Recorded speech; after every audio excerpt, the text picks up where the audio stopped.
So how did the business start? I mean, Matt. The idea, yeah. Honestly, the idea. Matt was a screenwriter.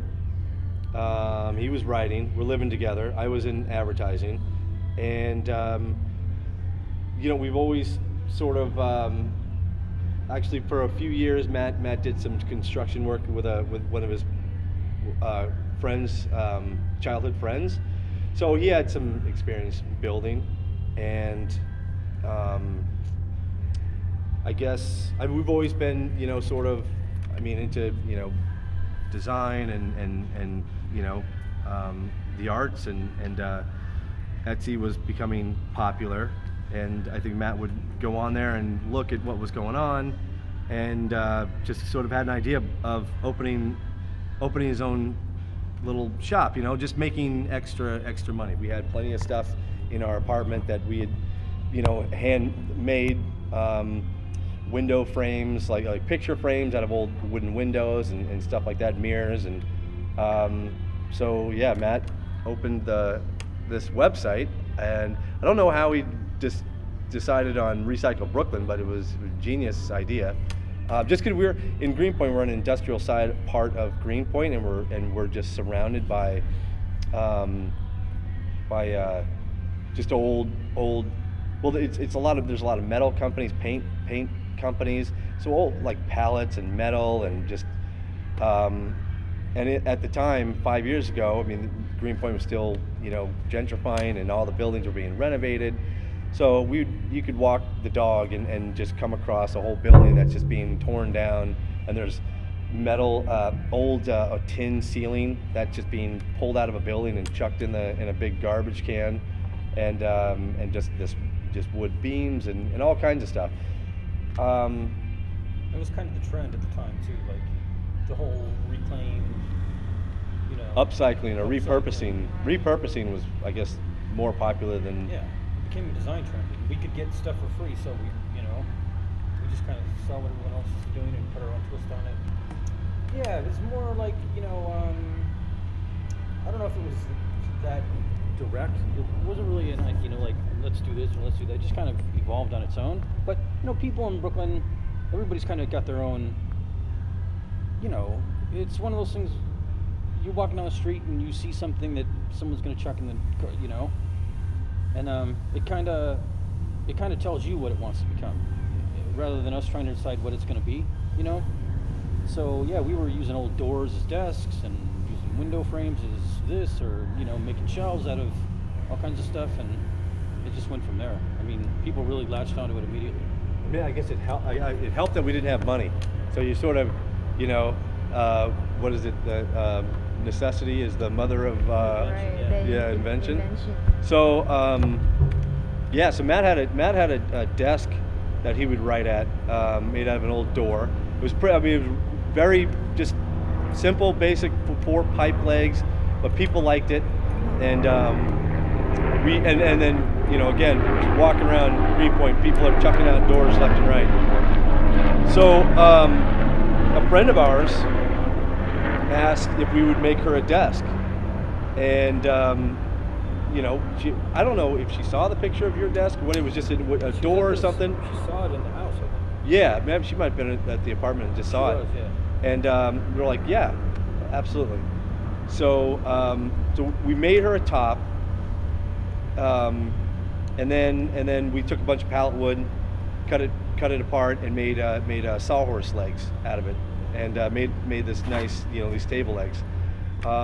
Put it together. It came out. I think it turned out just and it's beautifully. It's oak, Yeah, the door was beautiful wood. A lot of shipping pallets, like for heavy machinery, the pallets are made out of oak, and oak is really expensive. I mean, it's crazy expensive wood, and it's gorgeous. I mean, it had a cool numbered stamp on it. They don't know what they're doing with it. They just throw it in the trash. It's unbelievable what the people will throw away.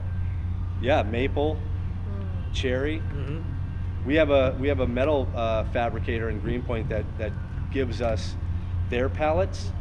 I mean, they're moving in and out like just massive amounts of massive weight of metal, and getting deliveries in and stuff. And they have these huge, long pieces of pallet, and they're 4x4s, cherry and maple and oak, and they use it as firewood. So before, like when way back in the day, like we would go there if we needed like a piece of metal or whatever we were doing, and became friends with these guys. And he's like, look, well, we don't, in the summertime we don't need this wood. If that's what you do, you salvage wood and build stuff, take it, because all it does is take up space in our shop. So we're like, of course, we started taking it, and he started making butcher block table, like tops out of it. If you have to go buy that wood, it's very, very expensive. It is really expensive. And to just walk down the street, you see it laying all over the place. It's like, we should do something with this, because it has a story, character, life. Yeah. It's like they don't make buildings like this anymore, and so sadly, probably one day this building's going to get torn down, which is it's a bummer. But if you can save the old metal, the old wood, and turn it into something else for somebody, it has a whole nother life. Instead of becoming trash, Right. So it's a beautiful thing. It goes to a landfill in Staten Island if it we don't make something out of it. Yeah, absolutely. I mean, the wood, this building is almost 100 years old, if not 100 years old. So if it's torn down, the wood that made the building, you can imagine how old the tree was. We're talking hundreds of years. So it's the tree was probably 100 years old when they cut it down. Yeah. And now it's been here for 100 years. So it's exactly. And then just to bury it makes Staten Island a little bit bigger, or a little. That's a sad thing. Yeah. Well, I think a lot of it still is because we're using stuff there's only so much you can do with the materials we have, So we really do just take a beam and let it become what it's gonna become, rather than trying to, I don't know, force something, I mean, it's key. It's always evolving, though. We don't. There's no one thing that's like, oh, this is recycled Brooklyn, because I think we're always changing. We like to come up with new ideas. Certainly, Matt likes to come up with new ideas. He just keeps. Every week we have something. It's like, we have the coffee sec benches, which were really, really popular. Then we have these glass top coffee tables that are popular. Then we started making these credenzas. Those are kind of like staples, but we rarely ever make the same thing twice. Around that, we're always trying to find, with the marriage between wood and metal is, I think, it's organic, Yeah. Those materials are organic, and we're trying to stay away from like chemicals, heavy chemicals, plastics, glass, concrete, metal, and wood. It's all more or less organic stuff, and that's what we like, They complement each other. It never gets old. I mean, it's just the look has to change a little bit, We just know it looks really cool. And Yeah. we'll customize anything, Right. Yeah, that's one thing. We tell people, send us your ideas, and we'll work with you, Right. We're very accommodating. Yeah, it makes people feel like included. We like to make, instead of just saying this is what we have, buy it, Right. we say this is what we have, or this is an idea we have. If you want to change it a little bit, or if you have ideas of your own, let us know, and maybe we can work with you. That's great. We like to get the customers involved. Otherwise, you just might as well just go to IKEA and buy what they have. It's like, Yeah. Right. you know what I'm saying? So Yeah. No you only room get for one me, but- size. yeah. You can only pick. They have one size. If it doesn't fit in your house, Yeah. you're just out of luck. The furniture, the furniture is controlling how your space is. You can't control how you want your space to be, because you have whatever. Oh, I'm looking for like a kitchen island. Well, you have two choices. You can have this size, you can have that size. Well, neither of those work for me. Our apartment is, this big. So, they come to us and they talk, we get people every weekend at the flea market. They will ask, like, oh, is this all you have? And I'm like, no, I mean, everything we do is customizable. And their eyes just kind of light up. They're like, huh? Really? So I could order this 2 inches longer or 3 inches, shorter. And we're like, yeah. I mean, we guess that's probably why we have a 10 to 12 week turnaround, but we will get it done. Well, I think for the buyer, there definitely is. I mean, I love Brooklyn. I don't see myself living anywhere else. But especially, obviously, with Williamsburg and just the name Brooklyn, the word Brooklyn is just known all over the world now, and people just want a piece of it. Creativity. It's yeah, and that's how it started. It was this I mean, people, it's this do-it-yourself type of mentality. That's kind of spawned. I mean, all sorts of amazing, talent and products, and people are making their own, from their own beer to their own butter to clothes or whatever. I think I think I had. I mean, yeah, definitely. He's saying but I think I know the answer to that. Yes, that we might not have, and I certainly, I was in a corporate world, so I wasn't doing anything creative. I was, every once in a while, I'd make a picture frame for a girlfriend or something for Christmas. But I've always wanted, and always appreciated somebody who had, who could create something on their own. And Matt was creative to begin with. I mean, he was writing, he was doing his, but and I think he's always been the same way.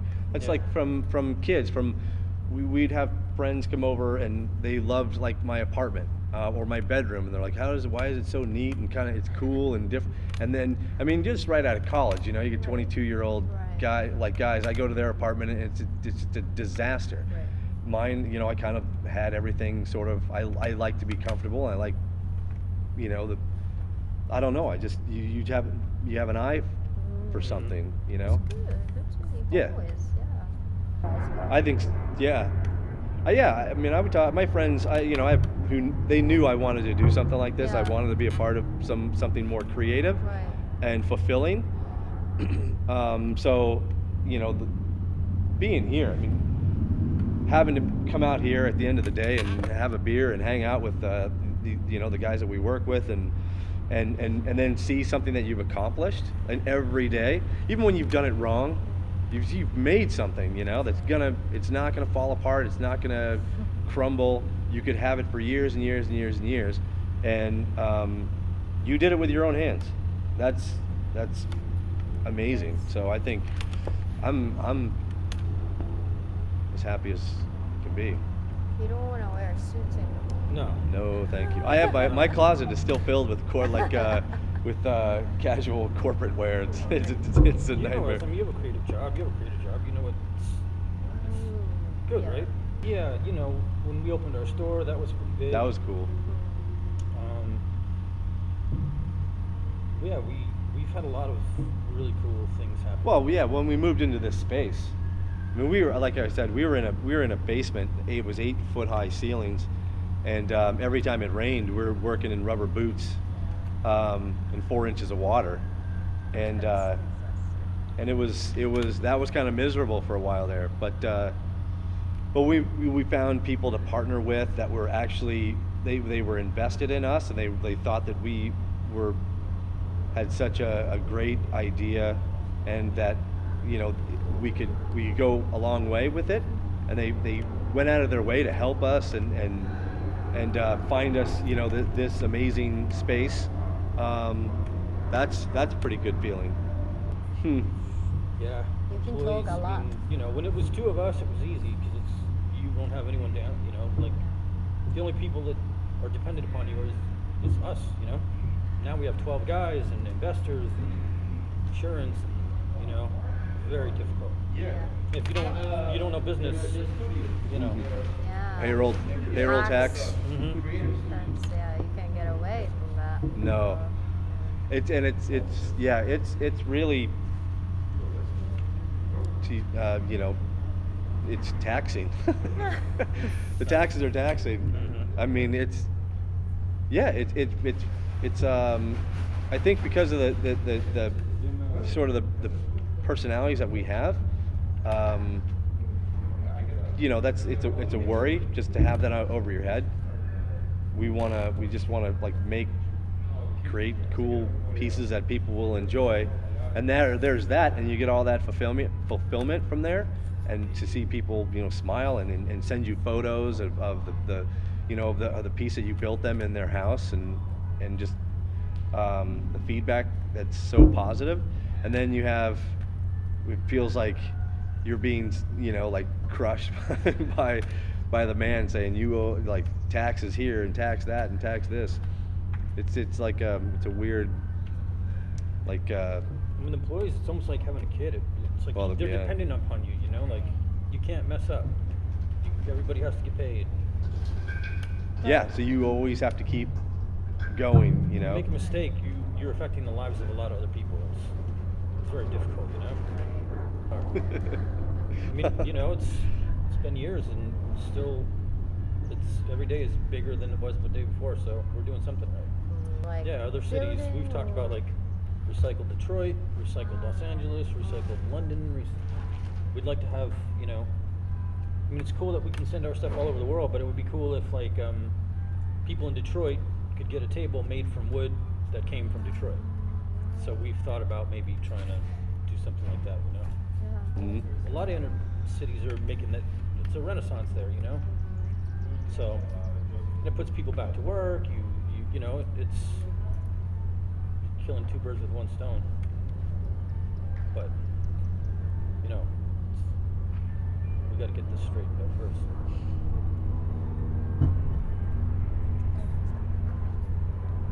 I have one coffee table that was sort of was a kind of a prototype that didn't work out, and that's the only thing. Yeah. The rest is like IKEA. Yeah. I ended up coming in on a weekend and I built a credenza for myself, but I have yet. I keep saying, I mean, we're gonna have to bring it to the flea and sell it. Every time we build something, Yeah. and he's done the same thing. We're like, all right, I'm gonna build something for myself, and you know, at least I should have something in my apartment. And it's like, oh, well, I could go sell it at the flea market, make a few bucks. Yeah. Well, it's better to make someone else happy. So. Mm-hmm.